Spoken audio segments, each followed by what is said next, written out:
ஆண்டவருடைய ஆவி என்மேல் உள்ளது, ஏனெனில் அவர் எனக்கு அருள் பொழிவு செய்துள்ளார். ஏழைகளுக்கு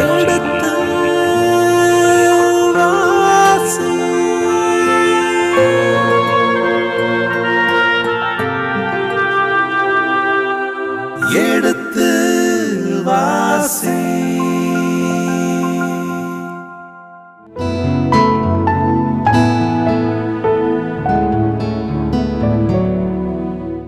இனி இதயங்களே எடுத்து வாசி நிகழ்ச்சியில் சாமுவேலின் முதல் புத்தகத்துடனான விவிலிய விளக்கங்களுக்கு செவிமடுத்துக் கொண்டிருக்கின்றோம். கடந்த பகுதியின் தொடர்ச்சியை இன்று தொடங்குவோம். வாருங்கள் நிகழ்ச்சிகள் செல்வோம். உங்கள் சார்பாக தந்தை அவர்களுக்கு வணக்கம் சொல்லி நிகழ்ச்சியை தொடங்குவோம். வணக்கம் தந்தை அவர்களே.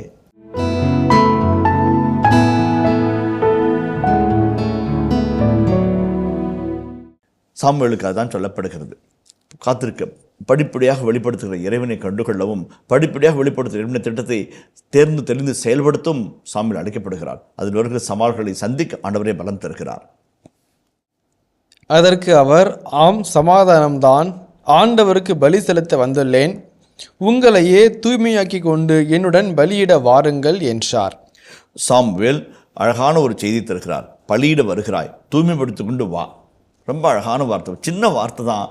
பலியிட வருகிறேன், தூய்மைப்படுத்தி கொண்டு வா. உடல் தூய்மை, உள்ள தூய்மை, அகத்தூய்மை, புற தூய்மை, வா. ரொம்ப முக்கியமான கருத்துங்க. பலியிடுதல் என்பது, பலியில் பங்கேற்பது என்பது தூய செயல், புனிதமான செயல். லேவியர் 19:2 ஆண்டவர் சொல்கிறார், நாம் தூயராய் இருப்பது போல, இஸ்ராயலின் கடவுளாகி ஆண்டவர் நாம் தூயராய் இருப்பது போல நீங்களும் தூயராய் இருங்கள். இந்த தூய பலியில் பங்கேற்கும் பொருட்டு நமது குரலை ஏற்று மனம் வருந்துவோம் என்று சொல்லும்போது அது வாய்ப்பாடு கிடையாது, நம்முடைய வாழ்க்கையின் பாடு. தூய்மைப்படுத்துவோம், குற்றங்கள் நினைப்போம், தலை தாழ்த்தி மன்னிப்பு கேட்போம், என் பாவமே என்று அறிக்கை செய்வோம், பிறகு பள்ளியில் பங்கேற்போம். அதான் இந்த இடத்துலேருந்து வருது. தூய்மைப்படுத்தி கொண்டு வாருங்கள். எருசலேம் தேவாலயத்தின் முன்பாக மோல்டன் சி என்கின்ற மிகப்பெரிய அண்டாக்கள் இருக்கும். அந்த அண்டாக்கள் நிறைய தண்ணீர் இருக்கும். அந்த தண்ணீர்கள் எதற்காக? ஆலய துப்புரவுக்காக, பங்கேற்புடைய துப்புரவுக்காக சுத்தம் செய்து கொண்டு உள்ளே நுழைய வேண்டும். இன்றைக்கும் மகமதிய சகோதரர்கள் தங்களுடைய தொழுகைக்கு போவதற்கு முன்பாக, ஜெபத்திற்கு போவதற்கு முன்பாக அலம்பிக் செல்வார்கள், அல்லது அடையாள முறையிலாவது தங்களை சுத்தப்படுத்திக் கொண்டு உள்ளே நுழைவார்கள். அதுதான் இந்த தூய்மைப்படுத்தி கொண்டு வாருங்கள். அகத்தூய்மை, புற தூய்மை, உடல் தூய்மை, உள்ள தூய்மை. அந்த தூய்மையை அடிக்கோற்றி காட்டுகிறார். நம்ம அது இப்ரேய கலாச்சாரத்திலிருந்து வருகின்ற அற்புதமான கல்ச்சுரல் ஆந்த்ரோபாலஜிக்கல் இன்சைட்டு. அதுக்கு அடுத்தடியாக பாருங்களேன். மேலும் ஈசாயையும் அவர் புதல்வரையும் தூய்மைப்படுத்தி பலியிட வருமாறு அழைத்தார். அவர்கள் வந்தபோது அவர் எலியாவை பார்த்தவுடனே, ஆண்டவரால் திருப்பொழிவு செய்யப்பட்டவன் இவனாகத்தான் இருக்கும் என்று எண்ணினார். ஆனால் ஆண்டவர் சாமுவேலிடம், அவன் தோற்றத்தையும் உயரத்தையும் பார்க்காதே, ஏனெனில் நான் அவனை புறக்கணித்து விட்டேன். மனிதர் பார்ப்பது போல நான் பார்ப்பதில்லை. மனிதர் முகத்தை பார்க்கின்றனர், ஆண்டவரோ அகத்தை பார்க்கின்றார் என்றார். ஈசாயும் அவன் புதல்வர்களையும் பலிக்கு அழைத்திடு, அவர்களை தூய்மைப்படுத்திக் கொள்ள கட்டளையிடு என்று சொல்கிறார். தூய்மைப்படுத்தப்பட்ட ஈசாயும் அவருடைய புதல்வர்களும் வருகிறார்கள். இந்த இடத்துல கூட அவர் ஆசை சொல்லலை, இத்தனை புதல்வர்கள் அவர்களுக்கு சொல்லலை. நம்மளுக்கு எலியா வந்தபோது அப்படி வரிசையாக அந்த கிளைமேக்ஸு சஸ்பென்ஸ் அப்படி போய்கிட்டே இருக்குது.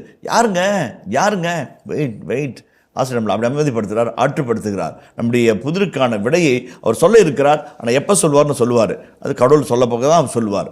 அதை எலியா வந்தபோது நல்ல திடகாத்திரமாக இருக்கிறான், பாட்ட சாட்டமாக இருக்கிறான், இப்படியே உடல் வலு மிகுந்தவனாக இருக்கிறான். பார்த்த உடனே நினைக்கிறார், என்ன ஒரு ஆளுமை! அகன்ற நெற்றி, தினவிடுத்த தோள்கள், அகன்ற மார்பு, வலுவான கரங்கள், வலிமை மிகுந்த கால்கள், இவன்தான் ஆண்டவரால் திருப்பொழிவு செய்யப்பட்டவனாக இருக்கும் என்று அவர் எண்ணுகிறார். அப்போ தான் ஒரு பளிச்சின் ஒரு மின்னல் மின்னுது. அழைத்தல் வாழ்வின் சூட்சுமத்தை ஆண்டவர் இணைச்சற்ற நூலாசிரியர் அங்கே அழகாக வைக்கிறார். ஏன்னாக்க 2 கருத்துக்களை சொல்கிறாரு. இதே மாதிரி தான் வெளித்தோட்டத்தை பார்த்து ஏமாந்து போனாங்க.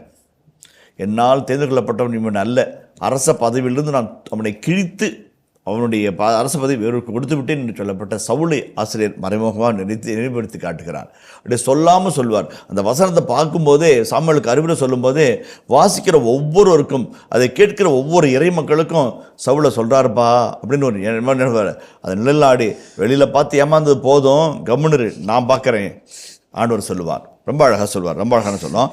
அது ஆண்டவர் சாமுவேலிடம், அவன் தோற்றத்தையும் உயரத்தையும் பார்க்காதே, ஏனெனில் நான் அவனை புறக்கணித்து விட்டேன். மனிதர் பார்ப்பது போல் நான் பார்ப்பதில்லை. மனிதர் முகத்தை பார்க்கிறார், ஆண்டவரோ அகத்தை பார்க்கிறார். The way God looks is not the way man looks. The way man looks is not the way God looks. ரொம்ப அழகான வாக்கியம், அருமையான வாக்கியம்.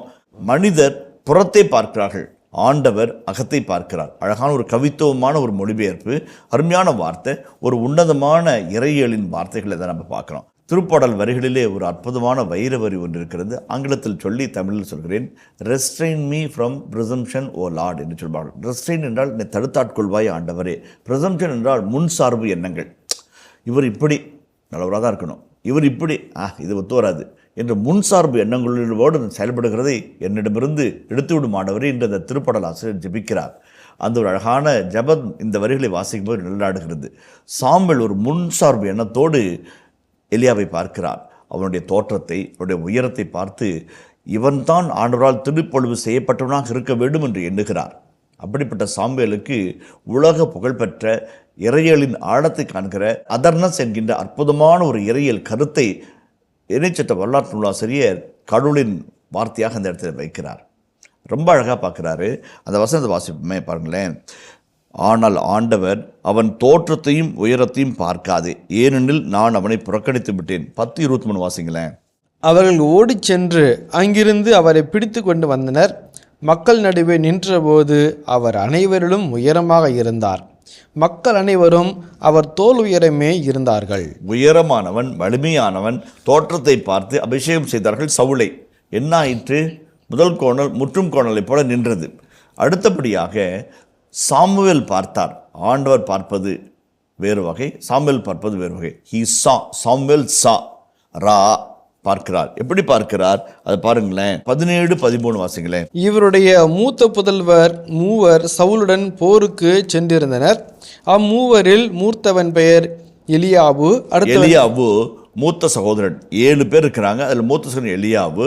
அவனை பார்த்தவுடன், அந்த வார்த்தை பாருங்க, உடன், அது அட்வர்பு. பார்த்தவுடன் இவனாக இருக்குன்னு முடிவு பண்ணார். முன் சார்பு எண்ணம், நாம் எடுக்கிற முடிவுகள் சரியானவை இல்லை என்று ஆண்டவர் அழகாய் செல்கிறார். மிக முக்கியமான ஒரு கருத்துங்க. ஒருவரை ஆள் பார்த்து, நிறம் பார்த்து, அல்லது உருவம் பார்த்து, அல்லது பின்புலம் பார்த்து, அவருடைய பதவியை பார்த்து, பட்டத்தை பார்த்து, அவருடைய சொகுசு வாழ்வை பார்த்து முன்பார்வை செல்வத்தோடு நம் உறவாட நினைப்பது எவ்வளோ பெரிய தவறு என்பதை இந்த இடத்துல அழகாக சொல்கிறார். கண்ணால் காண்பது பொய், காதால் கேட்பது பொய், தீர விசாரிப்பது மெய் என்று தமிழ் இலக்கிய மரபில் ஒரு வழக்கு சொல் இருக்கிறது. தீர விசாரிக்க வேண்டும், பழக வேண்டும், உண்மையை உணர வேண்டும். சில சமயத்தில் ஒரு நபரை பார்த்தவுடன் இந்த ஊரா என்பார்கள், இவ்வளோதான் படிச்சுக்கிறியா என்பார்கள். படிப்பை வைத்து, வரும் பகுதியை வைத்து தீர்ப்படுவதும் முன்சார்பு எண்ணத்தோடும் நடத்துவது எந்த விதத்திலும் தவறு, எந்த விதத்திலும் நிறைய கிடையாது. யாக்கோபு திருமடலில் ரொம்ப அழகாக சொல்வார். ஒரு மோதிரம் அணிந்து பட்டாடை உடுத்தி தங்க செருப்போடு வந்தால், ஐயா இங்கே அமருங்கள், அங்கே அமருங்கள், உண்டீர்களா ஏதாவது என்று கேட்போம். அதே ஒருவன் கந்தலாடி வந்தால், அங்கே நில், நான் வருகிறேன் என்று சொல்வீர்கள். 2000 ஆண்டுகளுக்கு முன்பாக திருச்சபைக்குள்ளாக இருந்த ஒரு அமைப்பு முறையும் செயல்படும் முறையும் யாக்கோபு தோலுரித்து காட்டுகிறார். இன்றைக்கு அது மற்றும் மாறுபடவில்லையே. அதுதான் கடவுள் பார்ப்பது போல் நாம் பார்க்க வேண்டும். கடவுள் பார்ப்பது போல் பார்க்க வேண்டும். ஒரு பிரமத குரு ஒருவர் மதர் தெரேசாவுக்கு எதிராக பல அவதூறுகளை பரப்பினார், ஏகப்பட்ட தொல்லைகளை கொடுத்தார். ஆனால் அன்னை தெரேசா பொறுமையோடு அதை கையாண்டார். அந்த கல்கத்தா நகரில் காலரா வியாதி வந்த பொழுது அவரும் அந்த தொற்று நோய்க்கு உள்ளானார். அவரை கவனிக்க ஆள் இல்லாமல் வீதியில் வீசப்பட்டார். குழைந்து எலும்பும் தோலுமாய் காலராவினாலும் வயிற்றுப்போக்கினாலும் நலிவடைந்த இந்த அவரை, உயிருக்கு போராடி கொண்டிருந்த அவரை அன்னை தெரேசா தூக்கி வந்து மடியில் கிடத்தி குளிப்பாட்டி மருந்திட்டு உடையுடுத்தி அவரை பாதுகாத்தார். அவர் ஒரு முறை தலையிலே அவருடைய கரத்தை வைத்து கொண்டு உணவு ஊட்டுகிறார். சின்ன ஒரு ஸ்பூனில் உணவுப்படுத்தும் உலவையும் இந்த மருந்தை அவருக்கு ஊட்டுகிறார். உயிர் பிழைப்பாரா இல்லையா என்பது யாருக்கும் நிச்சயமில்லை. கொஞ்சம் கொஞ்சமாக பருகி கொண்டிருந்த அவர் ஒரு கட்டத்தில் வாயை மூடிக்கொண்டு அன்னை தெரேசா உற்று பார்க்கிறார். அப்போ அன்னை தெரேசா கேட்கிறார், ஐயா மருந்தை விழுங்க முடியவில்லையா, என்ன செய்கிறது என்று அன்போடு கேட்கிறார். அப்பொழுது திக்கி திணறி அந்த பிரமத குரு அவரை பார்த்து சொல்லுகிறார், இத்தனை ஆண்டுகள் நான் கடவுளுக்கு சேவை செய்திருக்கிறேன், ஒரு முறையேனும் கடவுளை கண்ணால் கண்டதில்லை அம்மா, இப்போது பார்க்கிறேன் என்று சொல்கிறார். அவருடைய கடந்த கால வாழ்வு முன்சார்பு எண்ணத்தோடு அன்னை தெரேசா வழிநடத்தியது. அவருடைய அன்பு கலந்த சேவை கடவுளை காண வைத்தது. முன்சார்பு எண்ணம் என்பது மிகப்பெரிய ஆபத்து, மிகப்பெரிய உண்மைகளை மறக்கும் சக்தி என்பதை நாம் மறந்துவிடக்கூடாது. பல சமயங்களில் நாம் திருப்படுவதும் செயல்படுவதும் அணுகுமுறையை மாற்றிக்கொள்வதும் முன்சார்பு எண்ணங்களினால். திருப்பாடல் ஆசிரியர் மிக அழகாக சொல்கிறார், restrain me from presumption O Lord. ஆள் பார்த்து, நிறம் பார்த்து, உருவம் பார்த்து, படிப்பு பார்த்து, பதவி பார்த்து, பட்டம் பார்த்து பாகுபாடோடு நடத்துவது தவிர்க்கப்பட வேண்டிய ஒன்று என்பதை ஆண்டவர் அழகாக சொல்லுகிறார். நீ புறத்தை பார்க்கிறாய், நான் அகத்தை பார்க்கிறேன் என்ற உன்னதமான உலக புகழ்பெற்ற இறை வசனத்தை அந்த இடத்துல வைத்து இறைச்சட்ட வரலாற்று நூலாசிரியர் அழைத்தலின் மாண்பை பகுத்து பிரித்து நமக்கு பிரித்து வைக்கிறார். அது ரொம்ப அழகான வாக்கியம். நீ புறத்தை பார்க்கிறாய், நான் அகத்தை பார்க்கிறேன். பல சமயங்களில் குருமடத்தில் 20 ஆண்டுகள் 25 ஆண்டுகள் பணியாற்றும் போது சில சமயத்தில் இந்த பிரதர்லாம் ஏன் வந்தார் அப்படின்னு ஒரு எண்ணம் வந்திருக்கும். அந்த எண்ணத்தை அடுத்த நொடியோ அல்லது அடுத்த நிமிடமோ அல்லது அடுத்த மணி நேரமோ ஆண்டவர் மாற்றி போட்ட நிகழ்வுகளை நான் சந்தித்திருக்கிறேன். இதுக்காக தான் ஆண்டவர் இவர் அழைச்சிருக்காரோ என்று நினைத்திருப்பேன். வகுப்பறையிலே கல்வித்திறன் குறைந்து 30க்கும் 60க்கும் விளையாடி கொண்டிருக்கிற ஒரு சில குருமானவர்களை நான் பார்த்து பரிதாபப்பட்டது உண்டு. ஆனால் வீரியமிக்க விதைகளாக 60ம் 100ம் பலன் தந்து அற்புத பணியாளர்களை பணியாற்றிய காட்சியும் உண்டு. வாழ்வில் கண்ட அனுபவத்தால் சொல்கிறேன், எந்த இடத்திலும் யாரையும் எதற்காக முன்சார்பு எண்ணத்தோடு நாம் நடத்தக்கூடாது என்பதை இந்த பகுதி அடிக்கோடிட்டு சொல்கிறது. மிக முக்கியமான ஒரு காரியம். அதுபடி மிக சிறந்த ஒரு செய்தியை பாருங்கள். மனிதர் பார்ப்பது போல் நான் பார்ப்பதில்லை. பல சமயங்களில் நாம் பார்க்க விதமும் கடவுள் பார்க்கின்ற விதமும் முழுமையாக வேறு. இந்த பகுதி நமக்கு விடுக்கின்ற உண்மையான அழைப்பு கடவுள் பார்ப்பது போல் நாம் பார்க்க வேண்டும். கடவுள் பார்ப்பது போல் நாம் பார்க்க அழைக்கப்படுகிறோம் என்பது மிக அருமையான செய்தி. நீ பார்ப்பது போல் நான் பார்ப்பதில்லை, நான் பார்ப்பது போல் நீ பார்ப்பதில்லை என்று கடவுள் நம்மை சாடுகிற ஒரு செய்தியும் நமக்கு தெரிவிக்கின்ற ஒரு இறையலின் மைய கருத்தும் நான் பார்ப்பது போல் நீ பார்ப்பாயாக என்ற ஒரு அழைப்பு தான். நான் எப்படி பார்க்குறேனோ அப்படி பார். சேறு முளைக்கின்ற இடத்தில் தான் செந்தாமரை இழுக்கிறது, முத்து பிறக்கிற இடத்தில் தான் முதலையும் வாழ்கிறது இல்லைங்களா? அப்படிப்பட்ட நிலையில் சேரை பார்த்து செந்தாமரை புறந்தள்ளக்கூடாது, முதலைக்கு பயந்து முத்தெடுக்க மறந்துவிடக்கூடாது. ஆண்டவர் பார்ப்பது போல் நாம் பார்க்க வேண்டும். ஒரு முறை லியோனார்டோ வின்சியினுடைய நண்பர் அவரை பார்க்க வந்தார். பார்த்தபோது, நண்பரே என்ன செய்து கொண்டிருக்கிறீர்கள் கேட்டார். அவர் ஒரு வெண் பளிங்கு கற்களிலே தாவீதின் சிலையை அற்புதமான முறையில் வடிவெடுத்து கொண்டிருந்தார். அந்த அழகு வனப்பு அவரை மெய்மறக்க செய்தது, மெய் சிலிர்க்க செய்தது. இப்படிப்பட்ட உன்னதமான இந்த சலவைக்கல்லை எங்கேருந்து கண்டீர்கள், பளிங்குக்கல் எங்கிருந்து வந்தது என்று கேட்டார். நண்பரே, உங்களுக்கு நினைவிருக்கிறதா, வீட்டு வாசல் படியில் இடைஞ்சலாக இருக்கிறது ஒரு கல்லை உதறி போட்டாயே, அதிலிருந்து தான் இந்த தாவீதை நான் கண்டுபிடித்தேன் என்று சொன்னார். இடைஞ்சலாக இருப்பது நண்பரின் பார்வைக்கு, அதில் அடங்கியிருக்கிற உன்னத சிற்பம் லியோனார்டோ வின்சியினுடைய பார்வையில் பார்க்கின்ற விதங்கள் மாறுபட வேண்டும்.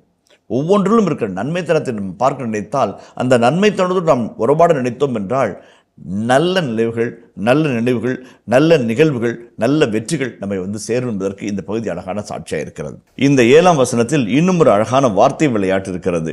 கடவுள் சாமுவேலை பார்த்து சொல்லுகிறாய், நீ புறத்தை பார்க்கிறாய், நான் அகத்தை பார்க்கிறேன். புறம் அகம் என்று ஒரு வார்த்தைகள் இருக்கிறது, முரண் வார்த்தைகள், அகம் புறம் முரண் வார்த்தைகள். ஆனால் எபிரேய மூல மொழியில் என்ன இருக்குனாக்க, நீ கண்களை பார்க்கிறாய், நான் இதயத்தை பார்க்கிறேன். கண்கள் என்பது புலன்களுக்கான செய்திகள், இதயம் என்பது அறிவு, எண்ணம், உணர்வு, முடிவெடுக்கும் தன்மை, இது எல்லாவற்றுக்கும் ஒட்டுமொத்த இடம்தான் இதயம். அந்த காலத்தில் ஈகோ, சூப்பர் ஈகோ என்கின்ற 3 நிலை வேறுபாடுகள் அல்ல. அவருக்கு தெரிந்ததெல்லாம் இந்த இடத்தில் உயிர் இருக்கிறது, இந்த இடத்தில் முடிவெடுக்கும் தன்மை இருக்கிறது. ஆகவே தான் உன் இதயம் வருத்தும் வழிகளில் நான் நடக்கிறேனா என்று என்னை சோதித்து பாரும் என்று திருப்பாடலாசிரியர் 139 சொல்கிறார். அவருடைய இதயம் வருந்தாதபடி நடத்த வேண்டும். மனம் வருந்தினான் என்றால் இதயம் அழுதது என்று ஒரு பொருளும் உண்டு. அந்த இடத்திலே நான் இதயத்தை பார்க்கிறேன், நீ கண்ணை பார்க்கிறாய், கண்ணை பார்த்து ஏமாந்து போகிறாய், இதயத்தை பார்த்து நான் உண்மை உறுதி செய்கிறேன் என்று ஆண்டவர் சொல்கிறது. அகம் புறம். அந்த கண்ணுக்கு ஐன் என்ற ஒரு வார்த்தை இருக்கிறது எபிரேய சொல்லிலே. இதயத்திற்கு லெவாவ் என்றார்கள். லெவாவோத் என்று சொன்னால் இதயங்கள் என்று பொருள்படும். அப்போ நான் இதயத்தை பார்க்கிறேன், நீ கண்களை பார்க்கிறாய், நீ உணர்வுகளை பார்க்கிறாய், நான் உறவுகளை பார்க்கிறேன் என்று ஆண்டவர் அறுதியிட்டு சாமுவேலிடந்து வேறுபட்டு இருக்கிறதை இந்த இடத்துல நாம் பார்க்கிறோம். ஆண்டவர் பார்ப்பது போல் நாம் பார்க்க வேண்டும் என்ற கருத்தை முன்பே சொல்லி ஆயிற்று. அடுத்த வசனத்துக்கு நாம் கடந்து போவோம். அடுத்து ஈசாய் அபினதாபை அழைத்து சாமுவேல் முன்பாக கடந்து போகச் செய்தார். அவர் இவனையும் ஆண்டவர் தெரிந்து கொள்ளவில்லை என்று கூறினார். பிறகு ஈசாய் சமாகுவை கடந்து போக செய்தார். ஆண்டவர் இவனையும் தெரிந்து கொள்ளவில்லை என்றார் சாமுவேல். இவ்வாறு ஈசாய் தம் 7 புதல்வரை சாமுவேல் முன்பாக கடந்து போகச் செய்தார். இவர்களையும் ஆண்டவர் தெரிந்து கொள்ளவில்லை என்றார் சாமுவேல். ஒவ்வொரு மனிதர் வரும்போதும் ஒரு எதிர்பார்ப்பு, ஒரு படபடப்பு, ஒரு துடிதிருப்பு. இவனா உயரமாய் அழகாய் மணப்பாய், இவனா இல்லை. அப்புறம் அடுத்தது அமினதாப், அடுத்து சம்மாகு. இப்படி எல்லாரும் வர வர நாம் வாசிக்கிறவர்களுக்கும் அந்த வர்ணனையை, அந்த விவரிப்பை தொடர்ந்து போய்கின்றவர்களுக்கும் ஒரு புதிய ஒரு ஒரு ஆதங்கத்தை ஏற்படுத்துகிறது. இவன் இல்லையா, இவனும் இல்லையா அப்போ என்ற ஒரு எல்லா பலரும் வந்து விட்டார்கள். அப்போ ஆண்டோடைய வார்த்தை பொய்த்து போகுமா? ஆண்டவர் ஈசாயின் புலசர்களை தெரிந்து கொள்கிறேன், நான் காட்டுகிறவனை நீ எனக்கு அந்த திருப்பொழி செய்யன்னு சொன்னாரே, அது வார்த்தை என்ன அர்த்தம் என்று சாமுவேல் யோசிக்கிறது போல நம்மையும் ஆசிரியர் யோசிக்க வைக்கிறார். அடுத்த வசனத்தை பாருங்களேன், 11ஆம் வசனம். தொடர்ந்து சாமுவேல் ஈசாயை பார்த்து, உன் பிள்ளைகள் இத்தனை பேர் தானா என்று கேட்க உன் பிள்ளைகள் இத்தனை பேர் தானா என்று. ஒரு ரூட்டில் மந்திரிக்கிறதுக்கு போனேன். அவங்க வீட்டில் மந்திரிச்சு ஜெபம் சொல்லிவிட்டு ப்ளஸ் பண்ணிவிட்டு வெளியே போனேன். பக்கத்து வீட்டுக்காரு, ஃபாதர் நாங்கள் இந்த பிற மதத்தை சார்ந்தவங்க, நீங்கள் வந்து எங்கள் வீட்டை மந்திரிப்பீங்களா அப்படின்னாரு. அதனால் நாங்கள் ஆண்டோட ஆசிரியத்தை யாருக்கு முன்னால் பகிர்ந்து கொடுக்கலான்ட்டு அவங்க வீட்டில் சரசரன்னு உள்ளே போந்து செருப்பை கழட்டி விட்டு அவர் 5, 6, 7 எல்லாம் வாங்கினார். சார் என்னங்க சார், குழந்தைங்க இருக்காங்க சார் அப்படின்னாரு. என்னங்க என்னதான் இருந்தாலும் குழந்தைங்களுக்கு 5, 6, 7 நம்பர் வைக்கக்கூடாது, இது என்ன சிறைச்சாலையா அப்படின்னேன். 5 6 முகம் 7 மலைன்னாரு. எனக்கு பக்கெடுச்சு, ஆஹா அப்படின்னு. 5 6 முகம் 7 மலை, 6 5 6 7ன்னாரு. அவருடைய கவித்துவத்தையும் அவருடைய அந்த நகைச்சுவை உடனே பார்த்து சிரிச்சுட்டு அவரை ஜவ் சொல்லிட்டு வந்தேன். எதுக்கு சொல்ல வரேன்னாக்க, இவ்வளோ பிள்ளைங்க தானா அப்படின்னு கேட்குறாரு. அதான் அந்த அவ்வளோ 7 பேர் கடந்த போதும் அவர்கள் எவரையும் தெரிந்து கொள்ள என்பதனால் ஆதங்கப்படுகிற சாமுவேல் இவ்வளோ பிள்ளைகள் தானா என்பார். அப்போ ஈசாயை கூட 7 பிள்ளைகளை யாரும் தெரிஞ்சிருக்கு இல்லையா? அப்போ என்ன ஒரு எண்ணம் அவர்களுக்காக வருகிறது, ரொம்ப முக்கியம். அப்போ ஒரு கேள்வி, ஒரு அழகான ஒரு கேள்வி, இவர்களில் எவரையும் தேர்ந்து கொள்ளவில்லை. ஈசாய் தனக்கு உகந்தவர்களை, தனக்கு நலம் என்று பட்டவர்களை நடைபழக வைக்கிறார். சாமுவேல் உயரத்தை, தோற்றத்தை பார்த்து முடிவு செய்ய நினைக்கிறார். ஆண்டவர் எதையும் பொருட்படுத்தவில்லை. சாமுவேல் பார்ப்பது தவறாக இருக்கிறது, ஆண்டவர் பார்ப்பது நலமாக இருக்கிறது. ஈசாய் பார்ப்பது தவறாக இருக்குது, ஆண்டவர் நலமாக இருக்குது. அப்போ சாமுவேல் பார்ப்பதும் ஈசாய் பார்ப்பதும் ஆண்டுடைய பார்வைக்குள்ளாக அடங்கவில்லை. அவருடைய பார்வையே வேறு. ஓகே, அப்போ வந்து இத்தனை பிள்ளைகள் தானா என்கிற ஒரு கேள்வியை சாமுவேல் வைக்கிறார். அப்பொழுது ஈசாய் பதில் சொல்கிறார் பாருங்களேன். இன்னொரு சிறுவன் இருக்கிறான், அவன் ஆடுகளை மேய்த்து கொண்டிருக்கிறான் என்று பதிலளித்தார். அதற்கு சாமுவேல் அவரிடம், ஆள் அனுப்பி அவனை அழைத்து வா, ஏனெனில் அவன் வரும் வரை நான் உணவருந்த மாட்டேன் என்றார். இப்போ ரொம்ப அழகான ஒரு காட்சி. சிறுவன்னு சொல்றாரு. எனக்கு இன்னொரு மகன் இருக்கிறான், அவன் பெயர் தாவீது. ஒரு திரைப்படத்தில் சொல்லுவாங்க, எனக்கு ஒரு மகன் இருப்பான், அவன் அடித்தான்னா வழி தெரியாமே நீ செத்து போயிடுவே அப்படின்னு ஒரு சகோதரி வந்து அந்த வசனத்தை பேசுவாங்க. அப்படி தன் மகனை பற்றி வீரம் பேச வேண்டிய தந்தை பேரை கூட சொல்ல மாட்டேங்கிறார். ஒரு பொடியன், அதான் ஹக்கத்தோன் என்று எபிரேய மொழிக்கு ஹக்கத்தோன், ஒரு பொடியன் சிறுவன் இருக்கிறான். நம்ம லோக்கல் பாஷையில் சொல்லணுன்னாக்க ஒரு பொடிப்பையன் ஒருத்தன் இருக்கிறான், ஆடு மேய்ச்சி இருக்கிறான், ஓகே அதெல்லாம் வேணாங்க அப்படின்ற மாதிரி சொல்கிற மாதிரி ஹக்கத்தோன் அப்படிங்கிறாரு. ஒரு சின்ன பையன் இருக்கிறான், பொடியன் இருக்கிறான் அப்படின்னு அவர் சொல்கிறார். அவன் தான் ஆண்டவருக்கு உகந்தவன் என்பதை யாரும் அறியவில்லை. யாரும் நினைக்காத ஒருவரை, யாரும் எதிர்க்காத ஒருவரை ஆண்டவர் தேர்ந்து கொள்கிறார். அதுதான் கண்களுக்கு வனப்பாக, கண்களுக்கு உயரமாக, தினவெடுத்த தோள்களோடும் வலிமையான கரங்களோடும் உயர்ந்த புஜங்களோடும் ஒரு பொடியன்னு இவர் சொல்கிறார். அவன் வரும் வரைக்கும் நான் கை நினைக்க மாட்டேன், உன் வீட்டில் சாப்பிட மாட்டேன். மத்திய தரைக்கடல் நாடுகளில் வந்து விருந்தோம்பல் வந்து ரொம்ப முக்கியமானது. ஒரு வீட்டுக்குள்ளே வருகிறவர் அந்த வீட்டில் கை நினைக்க வேண்டும், சாப்பிட வேண்டும். அந்த உறவு பரிமாற்றம் என்பது உன்னதமான உறவின் வெளிப்பாடு, அன்பின் ஒரு அழகு. அதை வந்து அன்பையும் உறவையும் கொண்டாடுகிற அற்புதமான நிகழ்வு உணவில் தான் முடிகிறது. கிறிஸ்துவ மதத்தின் முழு மறைவின்மையே உணவில் தான் இருக்கிறது. திருவிருந்திலும் உணவிலும் தான் இருக்கிறது.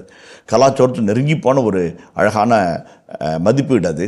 அப்போ சாமுவேல் சொல்கிறாரு, எங்கேருந்து வராரு? கில்கால்லேருந்து வராரு அல்லது ராமாவிலேருந்து வருகிறார். தொலைநெடுவு நடந்து வந்து எருசலேமை கடந்து பெத்லஹேமுக்கு வருகிறார். ஈசான் வீட்டை அடைகிறார், பழி நிறைவேற்றுகிறார். உன் பிள்ளைகளை முன்பாக நடக்கவிடு என்கிறார். உன் வீட்டில் சாப்பிட மாட்டேங்கிறார். நம்ம சொல்லுவோம், அதான் என்ன கல்யாணத்துக்கு வந்துட்டு அவ்வளோ நல்லா பிரசங்கம் வச்சுட்டு பிள்ளைங்களை வாழ்த்துட்டு சாப்பிடாம போயிட்டீங்களே, என்ன அர்த்தம்? உறவு பாராட்டாமல் போயிட்டீங்களே ஃபாதர். அந்த அங்கலாய்ப்பை அந்த பெண் வீட்டாரோ மாப்பிள்ளை வீட்டாரோ நம்ம சொல்லும்போது நமக்கு ஒரு துணுக்குறோம், என்ன நம்ம அவசரப்பட்டோமோ என்று, வேலையை கருதி உறவை மதிக்காமல் போய்விட்டோமோ என்கிற ஒரு அங்கலாய்ப்பு வருகிறது. அதை போன்ற ஒரு மனதை மத்திய தரைக்கடல் நாடுகளுடைய மக்கள் விரும்புகிறாங்க. இன்றைக்கும் நம்முடைய மகமதிய சகோதரர்கள் ஒரு பெரிய தாம்பலத்தில் பிரியாணியை கொட்டி அவருக்கு தேனதை எடுத்துக்கொள்வார்கள். ஒரு தட்டில் உண்போம், ஒரு தாய் பிள்ளைகளாய் வாழ்வோம் என்ற அந்த உணர்வு வெளிப்பாட்டை அவர்கள் வெளிப்படுத்துவார்கள். அதை போன்ற ஒரு உன் வீட்டில் நான் கைகள் நினைக்க மாட்டேன், வந்த காரியம் முடியும் வரைக்கும், ஆண்டவர் சொன்ன காரியம் திட்டம் என் வழியாக நிறைவேறும் வரைக்கும் நான் கை நினைக்க மாட்டேன், நான் உணவு அருந்த மாட்டேன் என்று சொல்லி அவர் வம்பாய் உட்கார்ந்திருக்கிறார். விடாப்பிடியாய் படம் பிடித்து அமர்ந்திருக்கிறார். அதுதான் ஒரு அழகான காட்சி. இன்னொரு சிறுவன் இருக்கிறான், அவன் ஆடுகளை மேய்த்து கொண்டிருக்கான் பதிலளித்தார். அதற்கு சாமுவேல், ஆள் அனுப்பி அவனை அழைத்து வா, ஏனெனில் அவன் வரும் வரை நான் உணவருந்த மாட்டேன். அந்த உணவு அருந்தும் போது தான் உறவு புதுப்பிக்கப்படுகிறது, நம்முடைய விருந்தோம்பல் பரிமாறப்பட்டு ஏற்றுக்கொள்ளப்படுகிறது என்ற ஒரு நிலையை உருவாக்குறார். ஒரு கட்டத்தையும் ஒரு கட்டாயத்தையும் ஒரு கண்டிஷனையும் சாமுவேல் ஏசாய் முன்பாக வைக்கிறார். ஓகே, அதில் வந்து இன்னொரு சின்ன ஒரு கருத்தை சொல்ல ஆசைப்படுறேன். அதில் பஹார் என்று இந்த இப்ரேய சொல் பஹூர் என்று சோசன் என்று நான் சொன்னேன். பஹார் என்பது தேர்ந்து கொள்ளுதல். ஏன் இவனை தேர்ந்தெடுத்தீங்க அப்படின்னு யாரும் கேட்க முடியாது. அவருடைய தேர்வு சரியான தேர்வு. ஆனால் யாரை முன்குறித்து வைத்தாரோ அவருடைய தேர்ந்து கொள்கிறார். யாரை தேர்ந்தாரோ அவருடைய திருப்பொழி செய்கிறார். யாரை திருப்பொழி செய்கிறாரோ அவருடைய அனுப்பி வைக்கிறார். இதுதான் அழைத்தினுடைய அற்புதமான ஒரு கோட்பாடு. இவனை போய் ஏன் தேர்ந்தெடுத்தீங்கன்னு யாரும் கேட்க முடியாது, கேட்கக்கூடிய நிலைமையில் வைக்க மாட்டார். அது யாராக இருந்தாலும், தீவிரவாதி சிமியோனாக இருக்கட்டும், அல்லது சந்தேக பெருவழியான தோமாவாக இருக்கட்டும், அல்லது பயந்து நடுகிற பேதுருவாக இருக்கட்டும், அல்லது வாளை உருவுகிற தீவிரவாதி சீமோனாக இருக்கட்டும், ஏன் இவனை தேர்ந்தெடுங்கன்னு என்னுடைய அழைப்பை கேள்வி கேட்க இதுவரைக்கும் யாருக்கும் தகுதி இல்லை, இதுவரைக்கும் யாருக்கும் உரிமை இல்லை.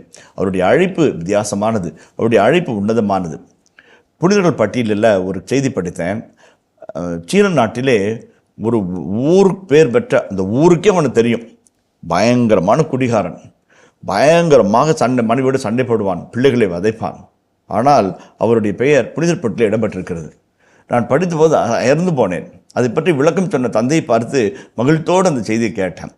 அவர் குடித்து மனைவியை அடித்து பிள்ளைகளை வதைத்து வாழ்ந்து வந்தார். ஒரு கட்டத்தில் குடியை வெறுத்தார், மனைவியை நேசித்தார், பிள்ளைகளை அன்பு செய்ய ஆரம்பித்தார்.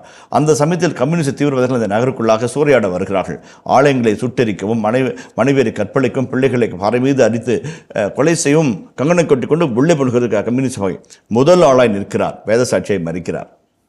வாழ்ந்ததெல்லாம் குடிகார வாழ்க்கை, சாவதோ வேதசாட்சி மரணம். ஒரு மனமாற்றம், அந்த மனமாற்றத்தின் விளைவாக சாட்சிய வாழ்வின் கரமாக வேத சாட்சியை மறிப்பது. கடவுள் தேர்ந்தெடுக்கிறார், புனித வாழ்வுக்கு தேர்ந்தெடுக்கிறார். நம்மள யான்னு கேட்க முடியுமா? ஒவ்வொரு புனித வாழ்க்கையும் ஒரு அற்புதமான விந்தை, விந்தையிலும் விந்தை, அவ்வளோ அழகான விந்தை. நிறைய உதாரணங்களை சொல்லலாம். ஆனால் இது அழகான ஒரு காட்சி, அழகான காட்சி. ஒரு பொடியனை ஆண்டவர் தேர்ந்தெடுக்கிறார். யாரும் நினச்சி கூட பார்க்கல. அவர் அரசனாக தெளிப்பு செய்யப்படுகிறார் போது எல்லாரும் ஒரு இன்ப அதிர்ச்சிக்குள்ளாக தெளித்து போகிறார்கள். அதுதான் இந்த காட்சியுடைய அழகான விவரிப்பு. அடுத்த வசனத்தை வாசிப்போமே. ஈசாய் ஆள் அனுப்பி அவனை அழைத்து வந்தார். அவன் சிவந்த மேனியும் ஒளிரும் கண்களும் கொண்டு அழகிய தோற்றமுடன் இருந்தான். இன்னொரு வாசிப்போமே. ஈசாய் ஆள் அனுப்பி அவனை அழைத்து வந்தார். அவன் சிவந்த மேனியும் ஒளிரும் கண்களும் கொண்டு அழகிய தோற்றமுடன் இருந்தான். அழகிய தோற்றம் கொண்டிருந்தான். அப்போ பாருங்க, ரொம்ப அழகாக சொல்லுவாங்க. 10ஆம் வசனத்தில் அத்மோனி என்ற ஒரு இப்ரேய சொல்லை ஆசிரியர் பயன்படுத்துகிறார். அதற்கு ஆங்கிலத்திலே ரட்டி என்று பயன்படுகிறார். அப்படியே ஒரு கரடு முரடாக, அப்படி அந்த அடலசன்ஸ் பீரியடில் வருகின்ற ஒரு முறுக்கோட, ஒரு இளந்தாடியோட, அப்படி அரும்பு மீசையோட இளைஞன், சிறுவன் இந்த இலையை தோட்டத்துக்குள்ளாக கடந்து போய் கொண்டிருக்கிற ஒரு அழகான ஒரு நிலை. அதே போல் பார்வைக்கு இனிவனாக இருந்தான். யாருடைய பார்வைக்கு இனிவனாக இருந்தான்? எல்லாருடைய பார்வைக்கும், சாமுவேலுக்கும் ஈசாய்க்கும் அவருக்கும் அவர் அகத்தை பார்த்தார், இனிவனாக இருக்கிறான். இவர்கள் புறத்தை பார்த்தார்கள், இனிவனாக இருக்கிறார்கள். அகமும் புறமும் இனிக்கும் ஒரு இனிய கதாபாத்திரத்தை ஆசை உள்ளே நகர்த்துகிறார். பாருங்களேன், ஆள் அனுப்பி வந்தார். அவன் சிவந்த மேனியும் ஒளிரும் கண்களும். அந்த ஒளிரும் கண்கள் அழகான வாக்கியம். ஒளிரும் கண்கள் ஒளிர வேண்டும். என் கண்கள் ஒளியை கண்டன. திருப்பாடல் ஆசிரியர் அழகாக சொல்கிறார். இந்த ஒளிரும் கண்கள், ஆண்டவரின் ஒளி அந்த கண்களில் இருந்தது. வெற்றி வரும், வசந்தம் வரும், சரித்திரம் திருத்தி எழுதப்படும். இதற்கெல்லாம் முத்தாய்ப்பாக அந்த ஒளிரும் கண்களை பற்றி ஆசை பேசுகிறார். 2 செய்திகளை இந்த இடத்துல சொல்ல விரும்புகிறேன். தாவீதுடைய தோட்டத்தை பற்றி சொல்லும்போது 3 குறிப்புகளை ஆசை முன்வைக்கிறார். 1, அவன் சிவந்த மேனி. அதை பற்றி நான் சொன்னேன். ரட்டியாக இருக்கிறாரு. அத்மோனி என்ற இப்ரேய சொல், ஒளிரும் கண்கள். இந்த ஒளிவீசும் கண்கள் நம்பிக்கையின் நட்சத்திரமாக இஸ்ராயலுக்கு வசந்த வாசலை திறந்துவிடும் உன்னதமான கண்களாக அந்த கண்களை வெளியிட்டு காட்டுகிறார். 3ஆவதாக அழகிய தோற்றம். இனிய இதயங்களே, எடுத்து வாசி நிகழ்ச்சியில் சாமுவேலின் முதல் புத்தகத்துடனான விவிலிய இறை வசனங்களுக்கு செவிமடுத்துக் கொண்டிருக்கின்றோம். இதன் தொடர்ச்சியை மீண்டும் அடுத்த பகுதியில் பார்ப்போம். அதுவரை இணைந்திருங்கள். இயேசுவுக்கே புகழ், இயேசுவுக்கே நன்றி, மரியே வாழ்க. மேலிருந்து உனக்கு அருளப்படாவிட்டால் உனக்கு எந்த உரிமையும் கிடையாது. அதான் ஆண்டவர் அழகாக சொல்கிறார். எல்லாரும் வந்து எனக்கா எனக்கு இல்லையா எனக்கு இருக்காதா என்றெல்லாம் வந்தார்கள். இவன் எதையுமே எதிர்பார்க்காமல் என்னப்பா என்று கொண்டு உள்ளே நுழைந்தவனை எழுந்து அவனை அபிஷேகம் செய், இவன் தான் தேர்ந்து கொள்ளப்பட்டவன் என்று அவனுடைய வாக்கு அழகாய் சொல்கிறது. உன்னை விட சிறந்தவனையும் உனக்கு நெருக்கமாக இருக்கிற ஒருவனையும் உனக்கு பதிலாய் நான் திருப்பொழிவு செய்வேன்னாரு. அப்போ அந்த ஒட்டுமொத்த இறைவாக்குகளின் நிறைவேறுதலை இந்த இடத்துல பார்க்குறோம்.